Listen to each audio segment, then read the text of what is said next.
ಸಖತ್ ಖಾರ ಬಣ್ಣ ಮತ್ತು ರುಚಿ ಆಚಿ ಚಿಲ್ಲಿ ಪೌಡರ್.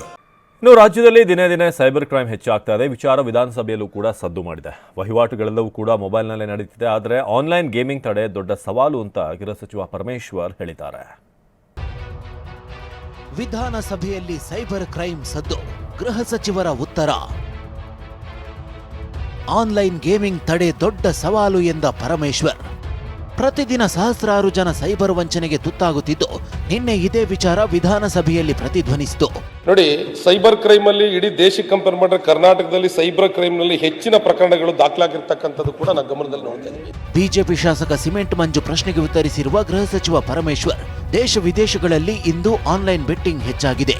ಕಳ್ಳತನ, ಸುಲಿಗೆ, ದರೋಡೆ, ಡಕಾಯಿತಿ ಪ್ರಕರಣಗಳಿಗಿಂತ ಸೈಬರ್ ಅಪರಾಧಗಳ ಸಂಖ್ಯೆ ಹೆಚ್ಚಾಗುತ್ತಿದೆ ಎಂದರು. ರಾಜ್ಯದಲ್ಲಿ 2023 ನವೆಂಬರ್ 15ರಿಂದ ಈವರೆಗೆ 57,733 ಸೈಬರ್ ಅಪರಾಧ ಪ್ರಕರಣಗಳು ದಾಖಲಾಗಿವೆ. 5,474 ಕೋಟಿ ವಂಚನೆ ನಡೆದಿದೆ. ಈ ಪೈಕಿ 10,717 ಪ್ರಕರಣಗಳನ್ನು ಪತ್ತೆ ಹಚ್ಚಿ 627 ಕೋಟಿ ವಸೂಲು ಮಾಡಲಾಗಿದೆ ಎಂದು ತಿಳಿಸಿದರು. ಡಕಾಯಿತಿ ಆಗುತ್ತೆ, ರಾಬರಿ ಆಗುತ್ತೆ, ಇಂಥ ಅಪರಾಧಗಳನ್ನು ಹಿಂದೆಲ್ಲ ಅದೇ ಸಂಖ್ಯೆ ಜಾಸ್ತಿ ಇರ್ತಾ ಇತ್ತು. ಆದರೆ ಇತ್ತೀಚೆಗೆ ಈ ಸೈಬರ್ ಸಂಖ್ಯೆ ಭಾಳ ಜಾಸ್ತಿ ಆಗಿರ್ತವೆ. ಕಳೆದ 4 ವರ್ಷದಲ್ಲಿ ಸುಮಾರು ಕರ್ನಾಟಕದಲ್ಲಿ 52,000 ಸೈಬರ್ ಅಪರಾಧಗಳಾಗಿದ್ದಾವೆ. ದಿನೇ ದಿನೇ ಅದು ಹೆಚ್ಚಾಗ್ತಾ ಇದೆ.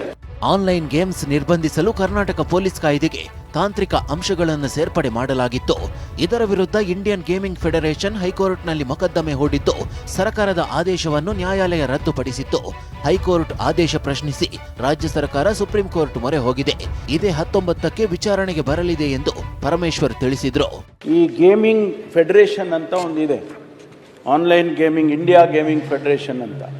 ಅವರು ಹೋಗಿ ಆ ಕಾನೂನಿಗೆ ಸ್ಟೇ ತೊಗೊಂಡು ಬಂದಿದ್ದಾರೆ.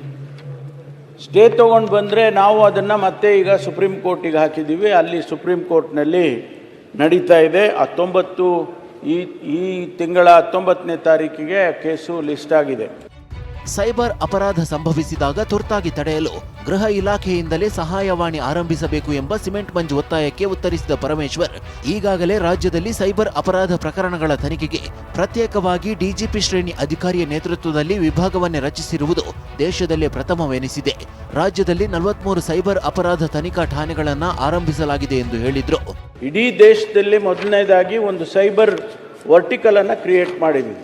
ಒಬ್ಬರು DGPಯನ್ನು ಅದಕ್ಕೆ ನೇಮಕ ಮಾಡಿ, ಆ DGP ಅವರ ಅಡಿಯಲ್ಲಿ ಯಾವ ರೀತಿ ನಮಗೆ CID ಇದೆ ಅಥವಾ ಫೈರ್ ಇದೆ, ಪ್ರಿಸನ್ ಇದೆ, ಅದೇ ರೀತಿಯಲ್ಲಿ ಒಂದು ವರ್ಟಿಕಲ್ ಕ್ರಿಯೇಟ್ ಮಾಡಿ ಇಡೀ ದೇಶದಲ್ಲಿ ಮೊದಲನೇ ಬಾರಿಗೆ ಮಾಡಿದ್ದೇವೆ. 43 ಪೊಲೀಸ್ ಸ್ಟೇಷನ್ಸ್ ಅದಕ್ಕಾಗಿ ಸ್ಟೇಷನ್ ಅಂತ ಮಾಡಿದ್ದೀವಿ.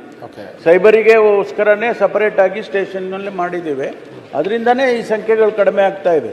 ಅದೇನೇ ಇರಲಿ, ಇವತ್ತು ಮೊಬೈಲ್ ಇಲ್ಲದೆ ಏನೂ ಇಲ್ಲ. ವ್ಯಾಪಾರ ವಹಿವಾಟು ಸೇರಿ ಬಹುತೇಕ ಹಣಕಾಸು ವ್ಯವಹಾರಗಳನ್ನು ಆನ್ಲೈನ್ನಲ್ಲೇ ನಡೆಸಲಾಗುತ್ತೆ. ಹೀಗಿರುವಾಗ ಸೈಬರ್ ಕ್ರೈಮ್ ಕೂಡ ಪೆಡಂಭೂತದಂತೆ ಕಾಡುತ್ತಿದೆ. ಸೈಬರ್ ಅಪರಾಧಗಳನ್ನು ಮಟ್ಟ ಹಾಕಲು ಸರ್ಕಾರ ಇನ್ನಷ್ಟು ಕಟ್ಟುನಿಟ್ಟಿನ ಕ್ರಮ ಕೈಗೊಳ್ಳಬೇಕಿದೆ. Bureau report, TV9.